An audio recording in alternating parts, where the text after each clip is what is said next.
imperativo. El imperativo cristiano contra la violencia. Ya lo encontré por ahí. Aquí está. Gracias. El imperativo cristiano contra la violencia. Ese va a ser nuestro tema. Y quise poner qué es imperativo para que comprendamos. Capacidad de mandar o dominar. Entonces, ¿cómo se leería? La capacidad que tiene el cristiano, ¿verdad, hermanos? Con un dominio propio y cómo poder mandar adecuadamente la violencia que está alrededor del cristiano. Y Santiago va a hablar de la violencia de la iglesia. De eso va a hablar Santiago. Nos vamos nosotros a meter en nuestra mente que vamos a hablar de nuestra congregación. Pero antes nos vamos a dar cuenta que todo comienza con el ser humano, con uno mismo. Yo no puedo pretender que mi hijo cambie si yo no cambio, que mi esposa cambie si yo no cambio, que un hermano cambie si yo no cambio. El cambio tiene que venir primero de mi persona y pedirle al Señor que nos dé entendimiento y sabiduría para que nosotros logremos detectar realmente qué cambio necesitamos, para que entonces las personas que tenemos alrededor se den cuenta de esos cambios y entonces poderlos motivar a que ellos también cambien, ¿verdad, hermanos? En nuestra congregación tenemos que cambiar espiritualmente para que todo lo que hagamos sea en el nombre del Señor. Pensamiento central. Los cristianos conforman un pueblo de paz. Tenemos que conformar un pueblo de paz en un mundo de violencias. Pero, ¿qué tenemos que hacer para que tener nosotros esa fuerza y tener ese entendimiento para ser un pueblo de paz? Y lo dice nuestro texto áureo. Sometiéndonos, hermanos, unos a otros en el temor de Dios. Eso está en Efesios 5:21. ¿Y qué es el temor de Dios? Apartarnos del mal. ¿Verdad? Ese es el temor de Dios. Eso es lo que Él quiere, que nos apartemos del mal. Entonces, de eso va a tratar nuestra enseñanza. Y yo preguntaría, ¿de qué lado está la congregación? ¿De qué lado está nuestra congregación? Pero la pregunta principal es, ¿de qué lado está el hermano Alejandro en esta enseñanza? Si de veras yo estoy del lado que el Señor quiere, o del lado donde está la violencia, o del lado del mundo. Entonces es un autoanálisis que yo me hice cuando estaba haciendo este estudio, y de veras que se pone uno, todavía hay que pensar porque hace falta mucho para que realmente uno está como el Señor quiere que estemos, ¿verdad, hermanos?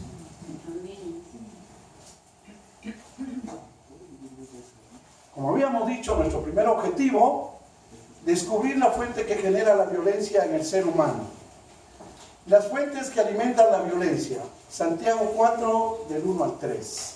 Desglosado de esta manera. Pero antes, vamos, hermanos, a decir que existen varios tipos de violencia en el hombre, que el hombre ha utilizado para lograr sus ambiciones y sus pasiones. Y estos son los tipos de violencia. La violencia extrema, que usa la fuerza indiscriminada y toda su influencia para lograr sus objetivos. La violencia institucionalizada, la que usan los gobiernos de manera más sutil en nombre de mantener el orden o la seguridad nacional. La violencia liberadora, la que busca un cambio ético y moral por la vía del diálogo y la educación, pero que al final busca oprimir y controlar a sus semejantes. Sin embargo, nosotros los cristianos tenemos a nuestro alcance la herramienta para lograr nosotros tener y combatir esa violencia. ¿Cuál creen que es esa herramienta, hermanos? La palabra. ¿Y qué dice Juan 8:32? Y conoceréis la verdad y la verdad os hará libres. Esta es nuestra herramienta. Este es realmente lo que a nosotros nos protege, lo que nos respalda, siempre y cuando, como dice el hermano predicador, no sea que este instrumento tan importante, nosotros al salir de la iglesia lo vayamos a esconder, lo vayamos a guardar, y entonces como que no le da validez a lo que venimos a aprender aquí, ¿verdad, hermanos?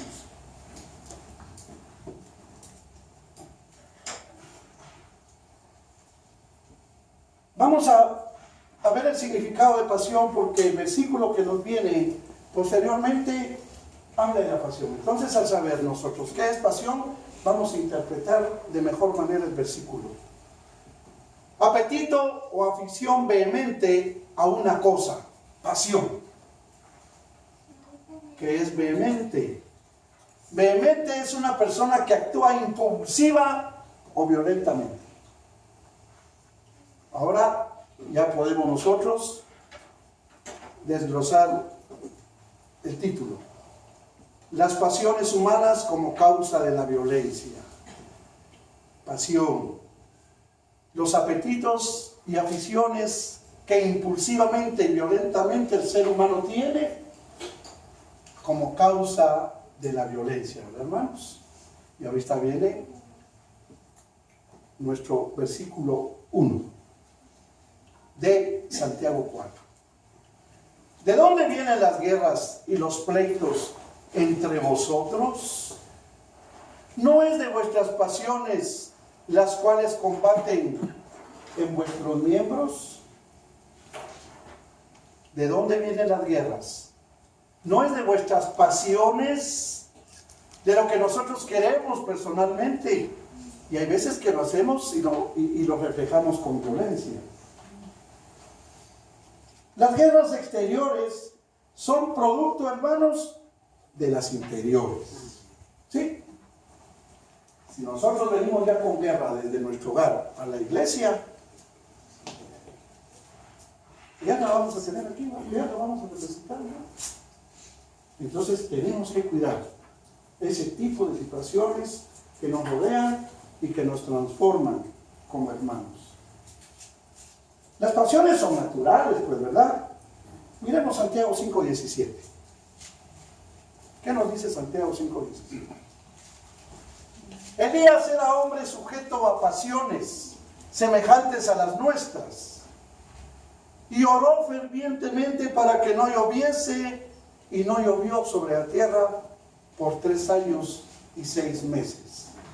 El otro versículo dice, y volvió a orar para que lloviese, y llovió.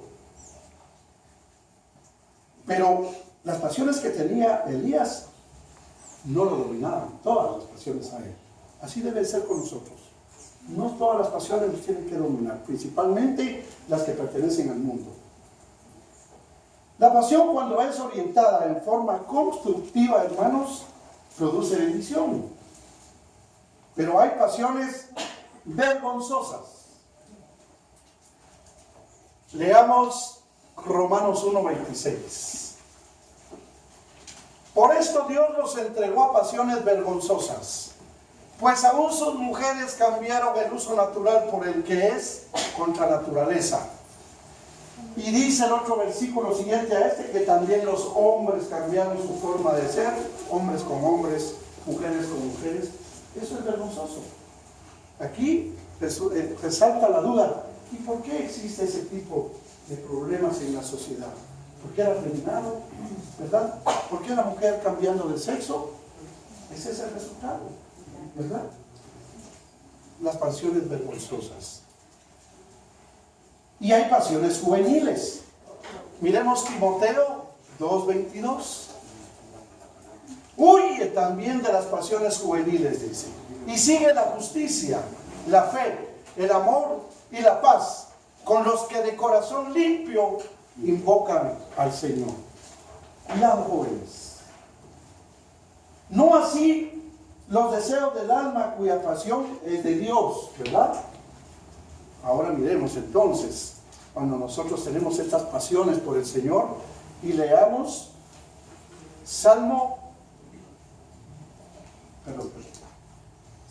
Primera de Pedro 2:11. Pero aquí lo que vamos a leer en Primera de Pedro 2:11 es que los deseos carnales batallan, ¿verdad?, contra el alma. Los deseos carnales son los que batallan contra el alma. Vamos a ver qué dice Pedro, Primera de Pedro 2:11. Amados, yo os ruego como a extranjeros y peregrinos que os abstengáis de los deseos carnales que batallan contra el alma. Cuidado con esos deseos carnales, hermanos. Por eso vamos a ver más adelante lo importante que es alimentar nuestro espíritu, para que esos deseos carnales sean hechos a un lado de nuestro camino. No así los deseos del alma, cuya pasión de Dios son diferentes. Por ejemplo, en el Salmo 42:1, como siervo brama por las corrientes de las aguas, así clama por ti, oh Dios, el alma mía. Es una pasión, hermanos. Qué lindo sería que todos nosotros tuviéramos pasión por estar siempre con el Señor, por pedirle al Señor que siempre nos esté redarguyendo nuestro espíritu.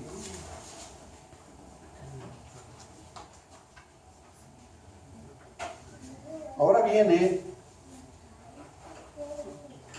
el inciso B, motivaciones de violencia social. Pero antes vamos a ver qué quiere decir o qué es codicia.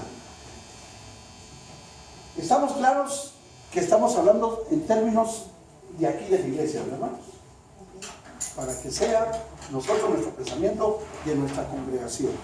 Codicia: querer las cosas equivocadas. Por ejemplo, querer el poder sin la disposición para servir. Querer control para poder ser el centro de atención. Querer riqueza exclusivamente para uno mismo. Querer gloria y elogios de los demás. Esa es codicia. Ahora miremos todavía más de codicia. Querer cosas correctas, dice, por razones equivocadas. Ejemplo: querer causar impacto es bueno, pero se debe querer por las razones correctas. Si lo queremos para propósitos egocéntricos, como el reconocimiento personal o el poder sobre los demás, esto es codicia. Querer las cosas correctas en el momento equivocado. Por ejemplo, una pareja de novios cristianos, el novio le pide a la novia una relación íntima antes de casarse. Va a ser correcto cuando sean esposos. Eso va a ser correcto, pero lo estamos pidiendo equivocadamente. Querer las cosas correctas, pero en cantidad errónea. Comprendamos lo siguiente: querer más de cualquier cosa aparte de Dios nunca saciará el anhelo de realización que Él ha puesto en nuestro interior.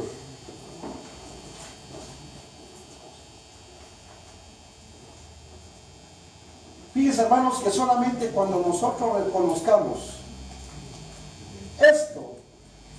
esta parte, y hagamos que las cosas que elegimos en la vida, en nuestra vida, sean, dice, en consonancia o equilibradas con el Señor, descubriremos la clave de la felicidad duradera. No esperes a ser rico para ser feliz. La felicidad es gratis. ¿O no es gratis la felicidad? Amén. Amén. De nosotros depende que la felicidad esté con nosotros. Pero no lo miremos por el lado material, ¿verdad?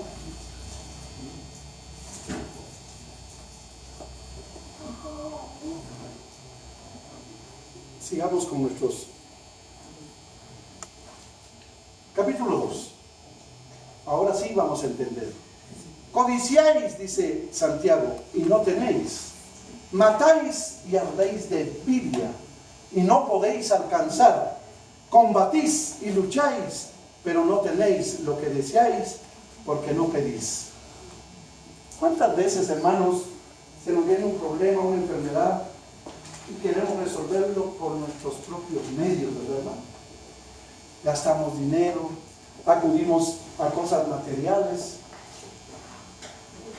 y no le pedimos a quien de veras le tenemos que pedir, que es a nuestro Señor Jesucristo, a nuestro Padre Celestial. Si Él aquí lo dice. Pero ¿qué pasa muchas veces? ¿Por qué no le pedimos? Porque como estamos en pecado, porque sabemos que nosotros le estamos fallando, ¿verdad? No tenemos nosotros, ¿verdad?, esa seguridad de pedirle.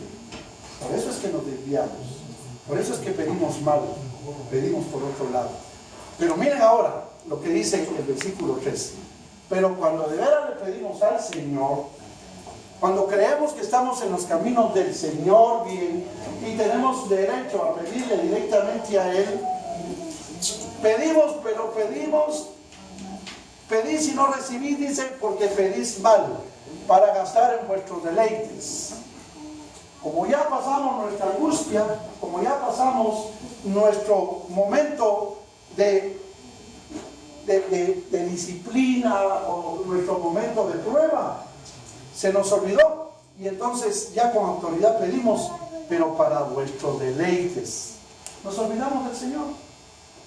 Solo pedimos para cosas que a nosotros nos agraden del mundo. Por ejemplo, un título. Uno le pide al Señor un título universitario, el Dios se lo da, pero uno le dice al Señor, Señor, yo te prometo. Y cuando viene esa situación, cuando el Señor le da ese regalo a uno y uno se olvida del Señor, ¿qué puede pasar, hermano? El Señor inmediatamente, Él no se olvida, pero nosotros sí nos olvidamos. Entonces, ese logro se convierte negativo, ¿verdad, hermanos? ¿Por qué solo pensamos en vuestros deleites? Toda gloria que el Señor nos dé, toda superación que el Señor nos dé, tenemos que compartirla con Él. Y cada uno sabe cómo es cuando uno tiene que compartir todos esos regalos que el Señor le da. Cuesta, hermanos, cuesta reconocer eso, pero hay que hacerlo. El Señor nos tiene que ir también.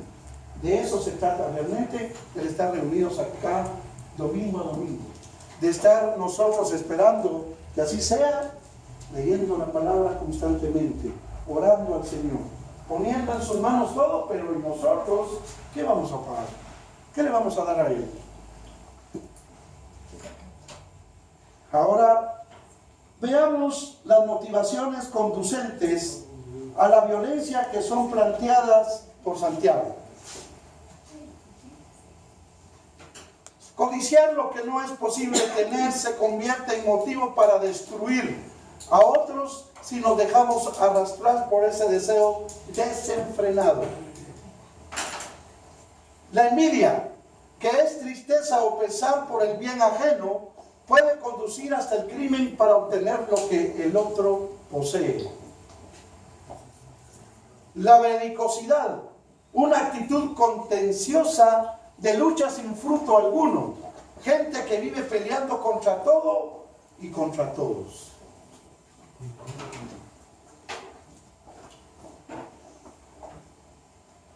Demandas no contestadas son por lo general motivo de frustración.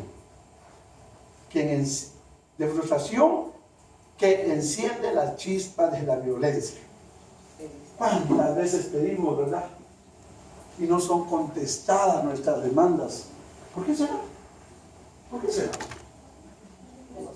Pedís mal, dice Santiago. Ya nos dimos cuenta por qué pedimos mal, ¿verdad? Hermanos, siempre pongamos al Señor de primero. Que nuestra prioridad sea el Señor.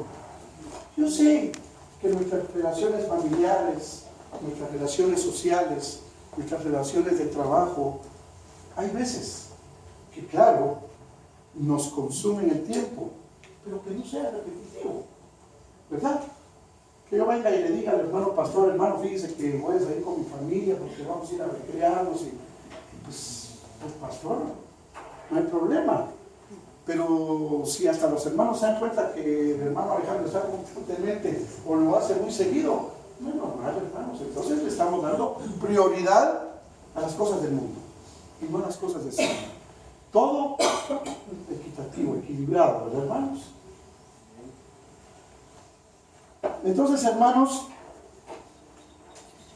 Santiago, vamos a ver, un hombre lleno de malos deseos, envidias y contención, ¿será que puede orar, hermanos? No puede orar, hermanos. Un espíritu egoísta, ¿será que puede repetir la oración del Padre Nuestro donde dice, hágase tu voluntad? Y es espíritu egoísta, ¿será que puede decir, hágase tu voluntad?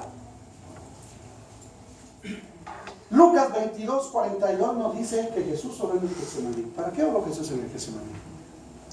Para pedirle al Señor, a su Padre, que fuera la voluntad de Él, no la del Señor Jesucristo, quien Él tenía poder, Él tenía cómo, ¿verdad?, los medios para no sufrir, pero la voluntad no era de Él, era de su Padre, ¿verdad, hermanos?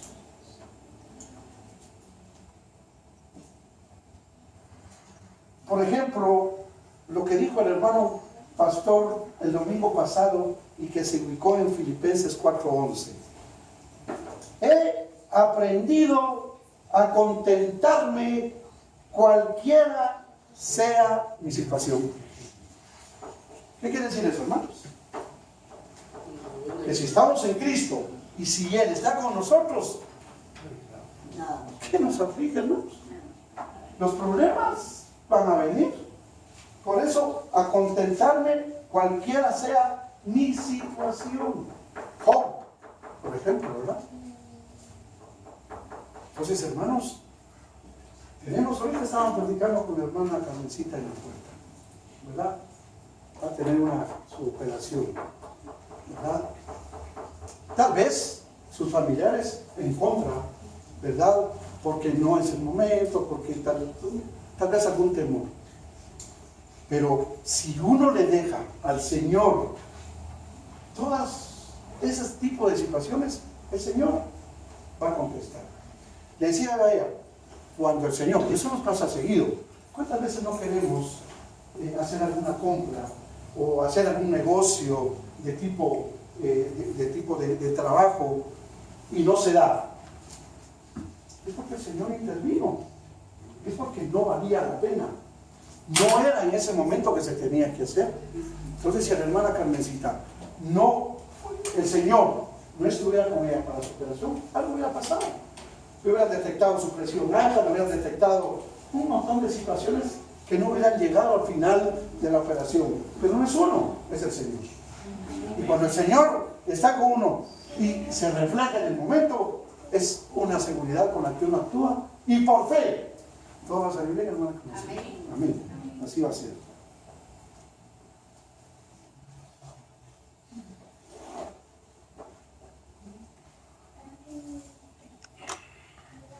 Bueno, ya nos dimos cuenta, nuestro primer compromiso, ¿cuál era, verdad?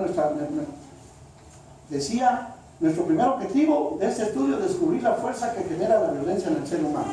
Ya nos dimos cuenta cuál es la violencia que genera en nosotros, ¿verdad? Ahora viene el segundo objetivo.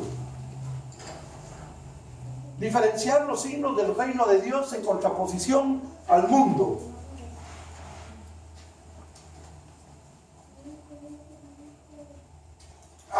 Y aquí está, donde yo decía, ¿dónde estamos, hermano? ¿Dónde estará el hermano Alejandro? ¿El amor al mundo o la gracia divina?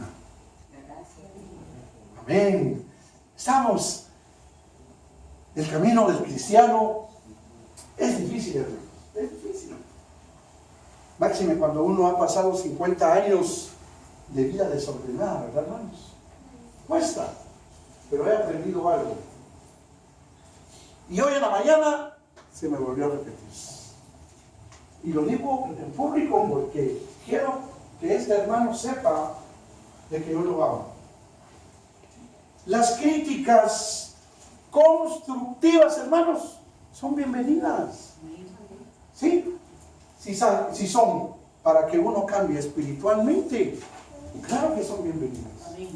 Y si yo tengo madurez espiritual y lo acepto tal y como es, pero en el nombre del Señor y para mejorar mi situación espiritualmente, bienvenido.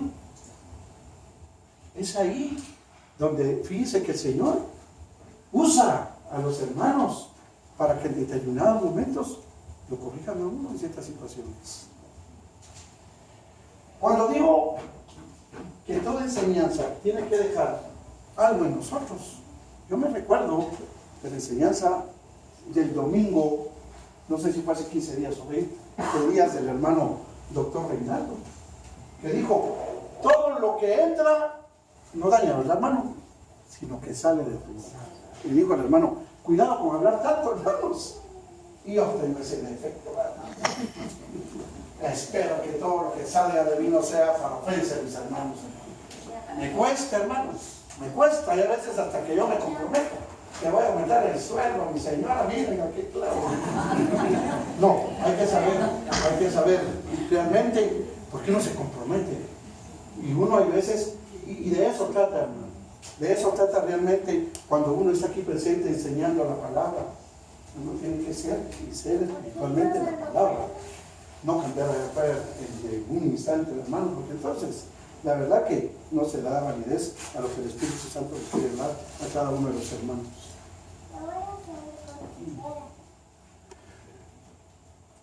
Almas adúlteras denuncian infidelidad a Dios de parte de la iglesia.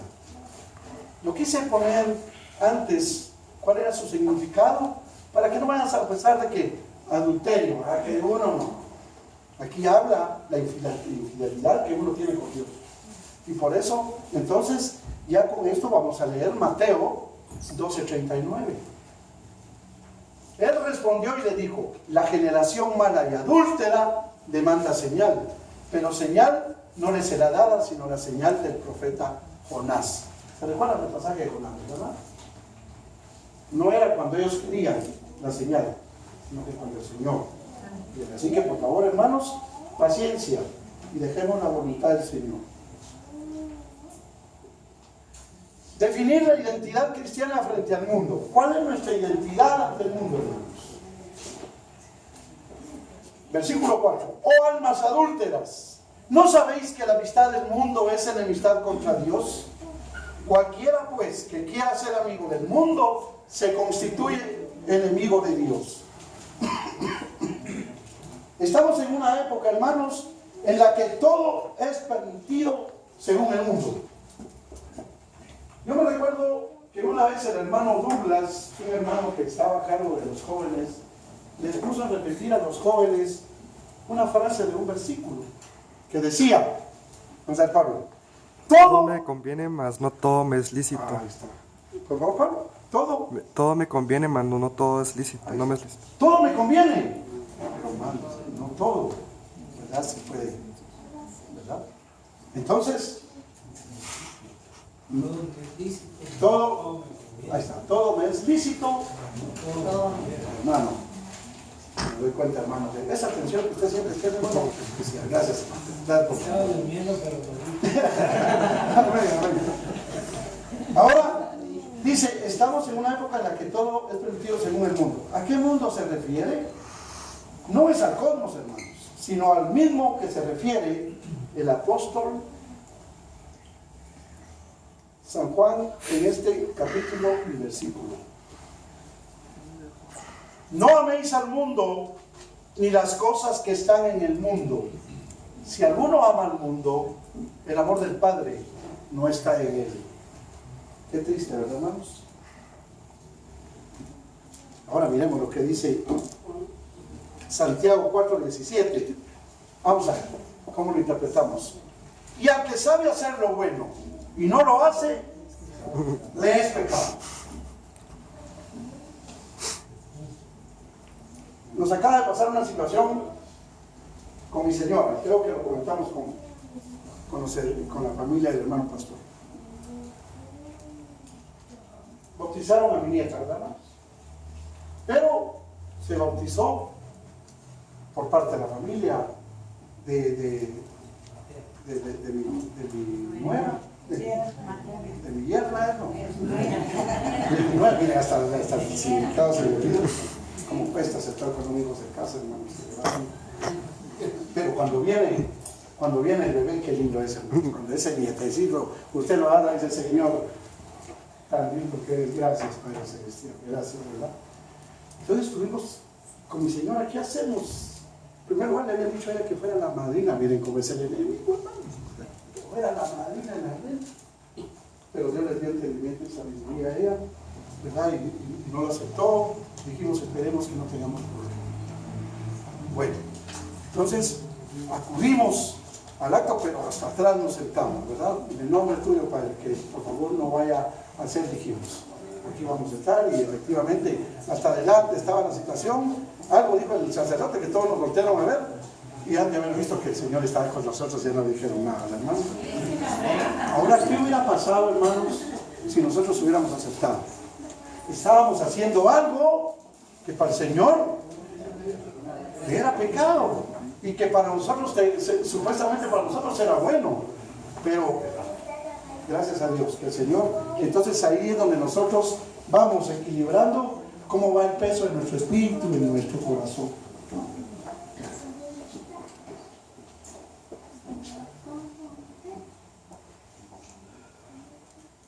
Tomar conciencia de la presencia del Espíritu, eso es muy importante, hermanos. ¿Cómo realmente nosotros estamos aceptando nuestro Espíritu que el Señor nos da en nuestro corazón? ¿O pensáis que la Escritura dice en vano, el Espíritu que Él ha hecho morar en nosotros nos anhela celosamente? Miremos lo que dice Gálatas 5:17, para darle apoyo a este versículo. Porque el deseo de la carne es contra el Espíritu, y el del Espíritu es contra la carne. Y estos se oponen entre sí para que no hagáis lo que quisierais. El deseo de la carne es contra el Espíritu, y el Espíritu contra la carne. ¿Estará contento el enemigo, hermanos, de que usted, hermano, esté aquí en la iglesia? ¿Estará contento el enemigo? ¿Estaría contento el enemigo, o estaría el enemigo enojado con mi persona cuando yo me echaba los tragos? Contento, si este ya lo tengo ahí. Pero ahora que soy los caminos del Señor, hermanos, unos ataques que ustedes vieran, hermanos. Y me imagino que cada uno de nosotros nos pasa. Pero ahí estamos luchando constantemente para pelear contra ese enemigo, y con la presencia de nuestro Señor y un Espíritu Santo redarguido, fuera en el nombre del Señor. Cuando el Espíritu Santo habita en nosotros, nos reclama para Él con vehemencia, ¿verdad, hermanos? Fíjense que es vehemencia, dijimos anteriormente. Con autoridad, con violencia, pero yo sí quiero que el Espíritu Santo sea violento conmigo. Estemos nosotros, hermanos, esperando que el Espíritu Santo sea violento con nosotros. No tengamos nosotros en ningún momento flaqueza, porque sabemos que si el Espíritu Santo es el que nos está, es porque el Señor sabe hasta dónde nos puede dar y va a ser para mí. ¿Verdad, hermanos?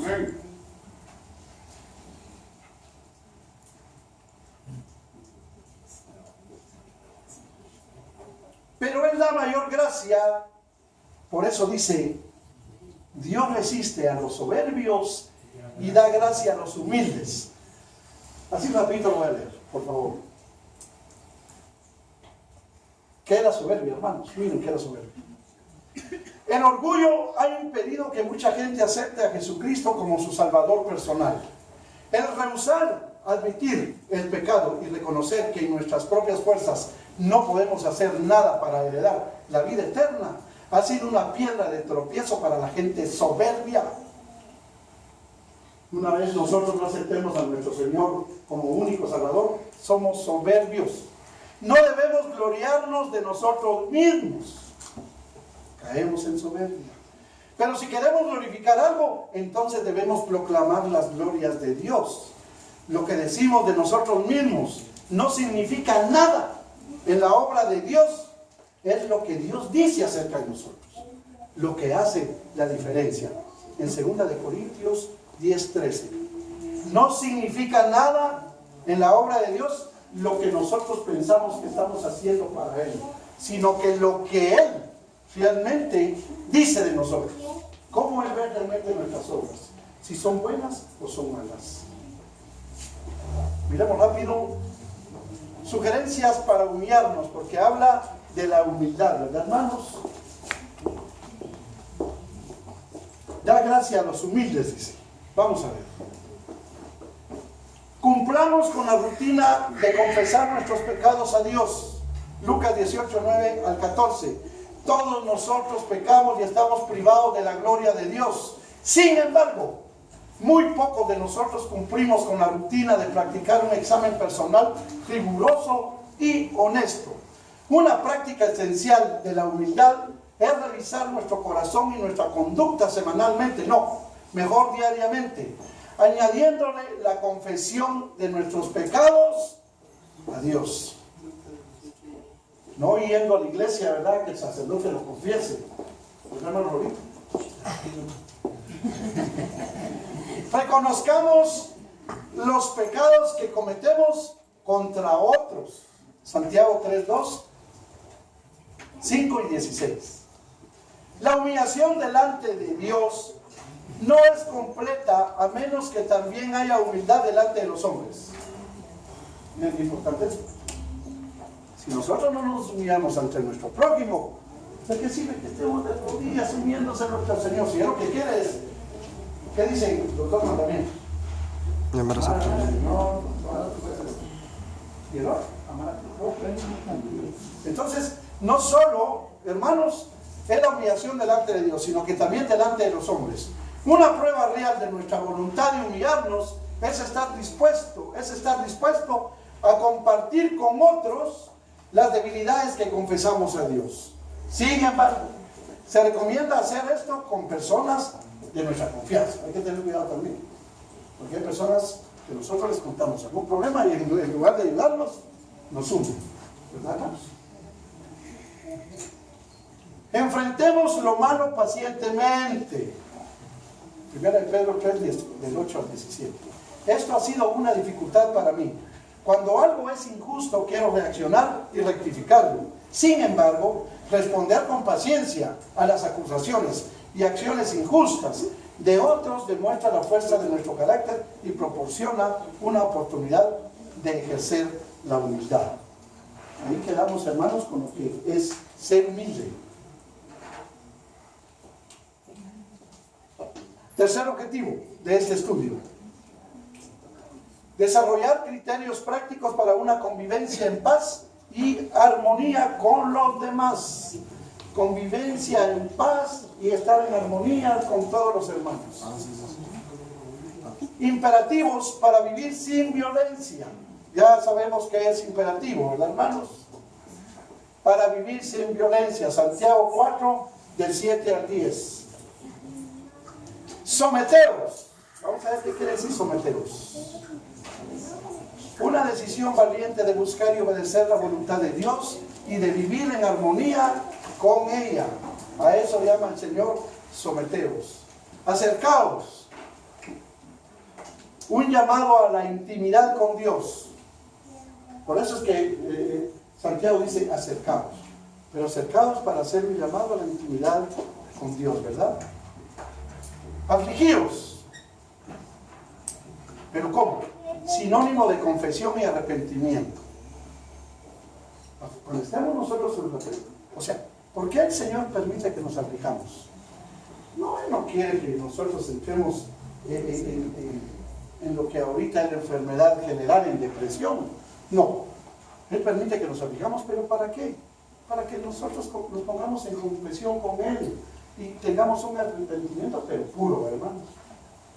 No hay que esperar un desastre, no hay que esperar una desgracia, sino que nosotros, de nuestro corazón, que salga el estar siempre en confesión y arrepentimiento constante con Él, porque pecamos cada vez. Pecamos.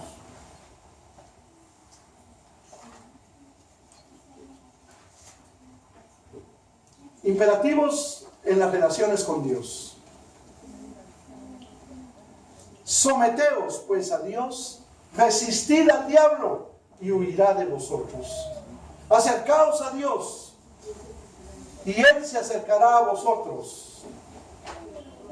Pecadores, limpiad las manos, y vosotros, los de doble ánimo, purificad vuestros corazones. ¿Quiénes seríamos los de doble ánimo? ¿Quiénes serían? Yo no quiero estar en ese doble ánimo. Estuve hace mucho tiempo y les comento, me fue muy mal. Muy mal. Doble ánimo es estar con el mundo y supuestamente estar con Dios. Por favor, hermanos, cuidado con ese doble ánimo. Afligíos. Ya dijimos que es afligir, ¿verdad? Para que lo pensemos. Y lamentad y llorad. Vuestra risa se convierta en lloro y vuestro gozo en tristeza. ¿Para qué el Señor pide eso? Para que con el corazón puesto en nuestras manos le pidamos al Señor con humildad lo que nosotros queremos. Pero que ¿será que nosotros lo queremos en ese instante? ¿Será que así va a ser, hermana Judith? ¿Verdad que no? Cuando Él quiera, pero sea su voluntad. Y cuando nosotros tenemos esa paciencia para esperar, Dios responde. Dios va a responder. A continuación, se nos exhorta a seguir, dice, los principios que son obedecidos. Si es así, tendremos una familia, una iglesia y una sociedad libre de violencia y de sus manifestaciones si nosotros cumplimos el mandato del Señor. Y por último, el camino de resistencia a la violencia. ¿Cuál es ese camino que nos ayuda a resistir esa violencia, hermanos? Ahí está en el versículo 10. Humillaos delante del Señor y Él os exaltará. Una demanda con una promesa. El Señor todavía nos da ese regalo, nos da como le dijeron, esa oferta más, ese agregado más. Si te humillas delante de mí, yo te prometo que os exaltaré. ¿Y será que el Señor no cumple sus promesas? ¿Verdad que sí? ¿Quiénes somos los que no cumplimos? Somos nosotros, hermanos. Pero ahí nos enojamos con Él, ¿verdad, hermanos? La humillación que fue el camino de Cristo para darnos, la humillación que fue el camino de Cristo para darnos la salvación. Esto lo pueden leer ustedes en Filipenses 21, del 5 al 7. ¿Y a qué creen que se refiere? A su crucifixión, hermanos. Miren qué humillación la que Él pasó. ¿Para qué? Para librarnos a nosotros. Éramos nosotros, realmente. Tendríamos nosotros esa regalo, éramos nosotros herederos de eso, realmente, hermano. ¿Verdad que no, hermano Orlando? Pero sin embargo, ese amor, esa gracia que el Señor nos da a través de su palabra, nos hace estar aquí confiados, hermanos, de que las promesas que Él nos tiene, nos las va a dar siempre y cuando nosotros cumplamos con su palabra.